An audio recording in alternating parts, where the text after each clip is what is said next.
Once upon a time, in a village nestled between a river and a wood, every year they held a festival called the Lantern Festival. For days, the townspeople would prepare little glowing lights, and then at dusk they'd all go down to the riverbank and float their lanterns down the current, watching them go. They knew that the lights were being watched over by the witch of the river, and legend said that if you were a pure-hearted child, she might just grant you a wish. Now, most kids would wish for something small, like a toy or a trinket, but 10-year-old Finian wished for something much bigger. See, Finian's older sister had passed away a few years prior, and he wished with all his heart to undo time and bring her back. But when you make a wish on the witch's lantern, be careful what you ask for, because wishes are tricky things. They always come true, but they also come at a price. The next morning, after making his wish, Finian woke up and rubbed the sleep from his eyes and looked around. Something was different, but he couldn't quite put his finger on it. His mother was humming as she stirred a pot on the stove, and his father was chuckling as he played with someone on the floor. Then he heard a giggle, a familiar giggle, and there she was. His big sister was alive and well, and playing with their dog. "It worked," he whispered, afraid to believe it. "My wish, it actually worked." He ran outside to find someone to tell, but no one was around. So he sat down on the curb and waited. And that's when the villagers began to arrive, each holding a lantern. It was the Lantern Festival, but something was wrong. All of their faces were pale, and they looked scared. "What's going on?" Finian asked. No one replied. They just kept staring at their lanterns.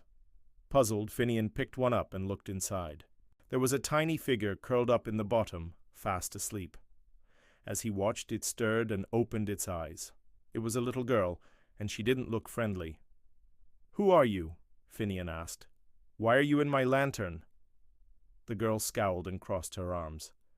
"I used to be the witch of the river," she said. "But thanks to your big mouth and your stupid wish, I've been trapped in this lantern with no way out." She glared at him, then vanished from sight. The other villagers gasped and began to cry.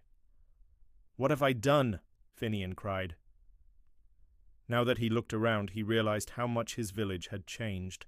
The houses were gone, and in their place were gnarled, twisted trees. The river, once so clear and full of life, was now stagnant and black.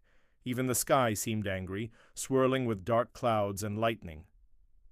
"If you want to fix this," the voice said, "you'll have to take me to the source of the river where the old willow tree grows.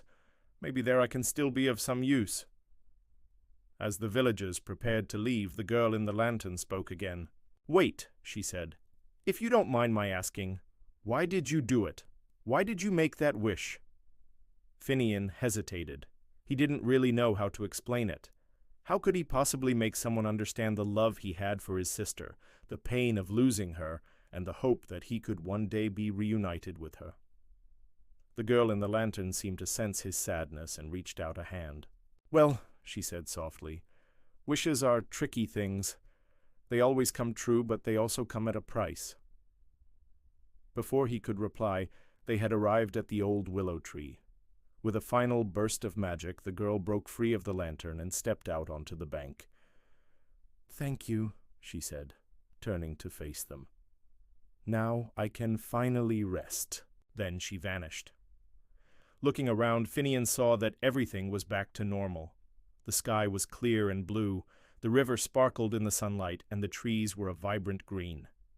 The other villagers began to cheer, but Finian wasn't so sure he had been right to undo his sister's death. Yes, he had her back now, but he had lost the memory of the amazing adventures they had shared together. He had lost the stories that had made her who she was. And so as the villagers celebrated, Finian walked slowly back home, wondering if wishes really were all they were cracked up to be.